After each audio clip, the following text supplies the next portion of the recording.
President Tinubu approved Southeast Investment Company with 150 billion naira capital.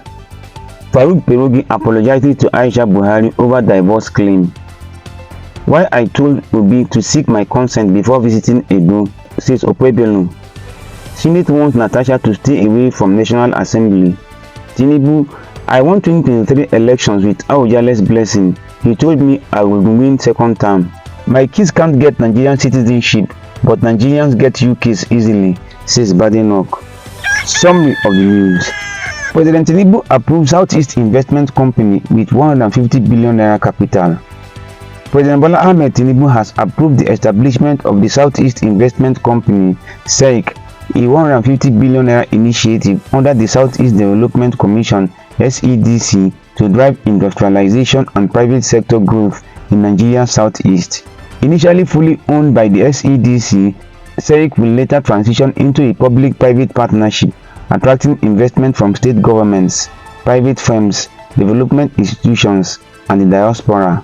SEIC will focus on infrastructure, entrepreneurship, and education, raising funds through hybrid bonds and equity. Operations are set to begin in late 2025. Inspired by the legacy of the Eastern Nigerian Development Corporation, the initiative aims to unlock regional potential and ensure sustainable economic development. Farouk Perogi apologizes to Aisha Buhari over divorce claim. He expresses deep regret for a Facebook post made on July 16 titled Aisha Buhari, Divorce and Forgiveness Claim. He acknowledged that the post caused significant pain to former First Lady Aisha Buhari and those close to her, calling it one of his worst errors in judgment. Although the information was from a trusted source, it was never meant for public release. The author admits it was wrong to share it and emphasizes that some well-sourced information is not appropriate for public consumption. Alhaji Sani Zoro, a respected former aide to Mrs. Buhari, disputed the claim and reaffirmed that her marriage remained intact. The author agreed that only Mrs. Buhari can speak to the truth of her marriage and that her version must be respected. Ultimately, the writer apologizes unreservedly to Mrs. Buhari, stating that there was no malice or agenda behind the post and expressing sincere remorse for the harm caused.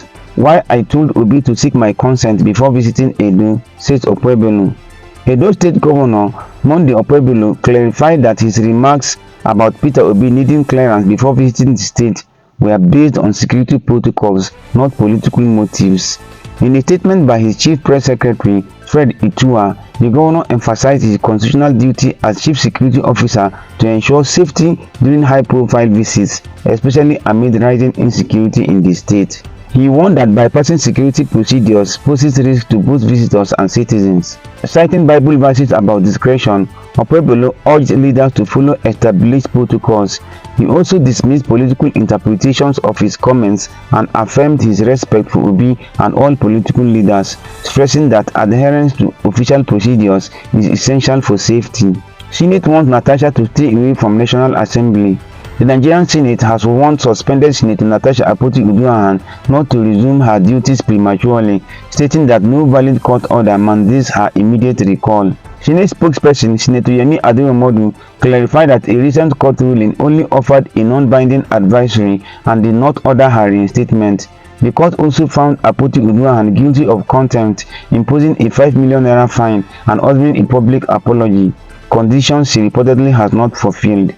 The Senate emphasized adherence to due process and stated that any attempt by her to forcefully return will be disruptive and unlawful. Tinubu, I won 2023 elections with Awujale's blessing. He told me I will win second term. President Bola Tinubu paid tribute to the late Awujale of Ijebuland, Sikiru Kayode Adetona, during an 8-day fidel prayer in his honor at the Dipo Dinner Stadium, Ogun State. Adetona passed away at age 91 shortly after the death of his friend, former President Muhammadu Buhari.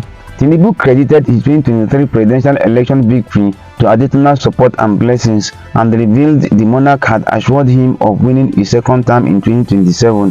He praised Adetona as a symbol of tradition, dignity, and conscience, recalling his steadfast rule during the June 12 political crisis. Tinubu also thanked Ogun State Governor Dapo Abiodun for caring for Adetona and expressed gratitude for celebrating the monarch with a national honor (GCON) on his 90th birthday. He urged Nigerians to live by the values the late monarch represented. "My kids can't get Nigerian citizenship, but Nigerians get UK's easily," says Badenoch. Kemi Badenoch, leader of the UK's Conservative Party, criticized the British immigration system in an interview with CNN's Fareed Zakaria, calling it too lenient compared to countries like Nigeria. She argued that many immigrants exploit the UK system in ways their home countries wouldn't allow. As an example, she noted that her own children cannot obtain Nigerian citizenship due to her being a woman, despite her holding Nigerian citizenship through her parents. She contrasted this with how easily some Nigerians can acquire British citizenship. Badenoch also said she would make it more difficult to gain British citizenship if she becomes Prime Minister. Born in the UK to Yoruba parents, she spent part of her childhood in Nigeria and returned to the UK at 16. She previously held cabinet roles under Liz Truss and Rishi Sunak. Follow for more. July 21st, 2025.